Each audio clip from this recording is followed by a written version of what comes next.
Let's get some technical analysis. Tony Sycamore from IG joins us. Now, first, let's have a look at US markets, and the Nasdaq has been a record run from the Nasdaq, but of course some jitters now. That's right. The interesting session that occurred overnight saw the Dow Jones actually make a new high, but the Nasdaq fell away, and the Nasdaq fell away due to falls in the Alphabet share price. That comes as OpenAI announced that they're going to introduce the Atlas browser into ChatGPT, which is a threat, obviously, to Google's, which is owned by Alphabet. And we did see that way on the Nasdaq. They're just unable to break through that record high you can see there from just over a week ago. Now, I have highlighted in yellow very clearly, which I believe to be the line in the sand. So while the Nasdaq holds above that line in the sand, coming in around 24,000, let's say, there's still an opportunity for the Nasdaq to break above that 25,000, 195 record high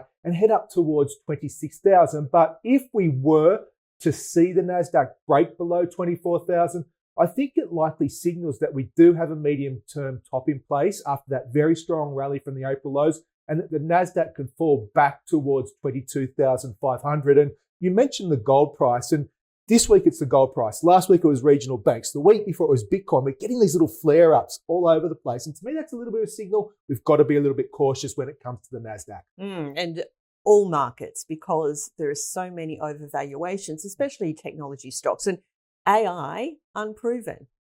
Unproven. And we're getting reports now that the take-up isn't quite as strong as what they hoped. We're seeing, reports that companies aren't finding the success with it. I use it every day to try and work through some of the stuff which I do, and I have mixed success with it. It hallucinates. It's still got some way to go. And as we can say, look, we're very early in the innings, but we need to see some revenue coming in to offset the massive capex which these companies are spending each and every year. Now let's turn to the ASX 200. We did see another record high yesterday. It's pulled back today mainly because of the gold miners. Is it overvalued?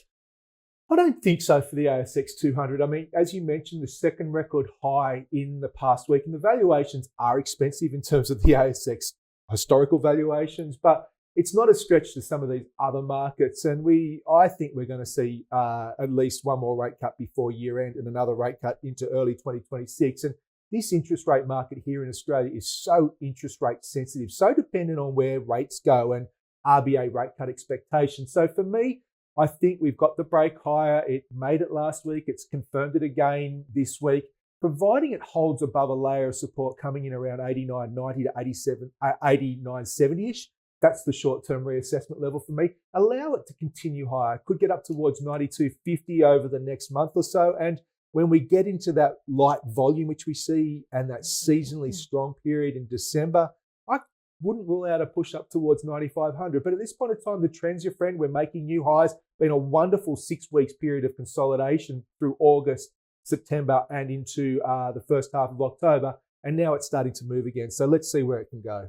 Well, another frothy asset is Bitcoin. We, of course, saw the $19 billion in liquidation a couple of weeks back, the Black Friday for crypto. Yes. So where are Bitcoin prices going? Well, you're right. I mean, it got smashed a couple of Fridays ago, and it did slip below the 200-day moving average, which is the only moving average I ever put on my charts, because to me it's so important. And it has bounced back above there. We're now on our fourth day of rallying or positive closes, if you like. And that does alleviate some of the downside concerns. But we have had an 18% pullback from that 126,000 high. That's not out of the ordinary for Bitcoin. To me, it's really got to get above that resistance level coming in around 126,000. It's a huge, huge monthly level to really show that Bitcoin has finished this consolidation, this correction, which we're currently seeing, and that the uptrend has resumed. Until then, just allow it to trade sideways, potentially rotating a bit around that 200-day moving average. Well, let's turn to the Aussie dollar now. Potential more rate cuts in Australia. It's around 65 US cents at the moment. It doesn't know what to do with this. The last 7 sessions, Sue, it's closed within 15 pips of 65 cents. So we've had some intraday volatility, but the closing volatility just isn't there. You can see there it's holding above this trend channel support, which it spent the past 5 months. It's holding also above the August lows around 64.20 and the 200-day moving average. So while it holds above these levels, I think you've got to allow for it to push on higher, at least up towards 66 cents. And then let's see what the RBA does in just under 2 weeks' time. But if for whatever reason, and I always like to have a line in the sand or a safety rail, if you like, if it were to break below the 200-day moving average and those August lows, let's say 64 cents to keep it clean, then I think that probably signals that something has gone wrong for the Aussie and potentially it can trade back towards 63 cents. Well, finally, let's have a look at oil prices. They're stuck in the doldrums around $60 a barrel, just above that. Of course, one of the reasons is the Middle East peace deal, which is a very good thing, and let's hope it holds. What about demand for oil? Yeah, that's right. I mean, it's testing year-to-date lows. That $55 level is a huge level. There was some buying off that support overnight. That came about as the US announced it was going to make a modest 1 million barrel increase to its strategic reserves, which is sitting at decade lows. And also after oil inventories in the US fell, which wasn't part of the plan there. So I think what we've got to look there is think, okay, we are sitting on a very big support level, $55. While it holds above there, then there's no reason why the bounce we saw overnight can't extend back into the low 60s, which is where we broke down from.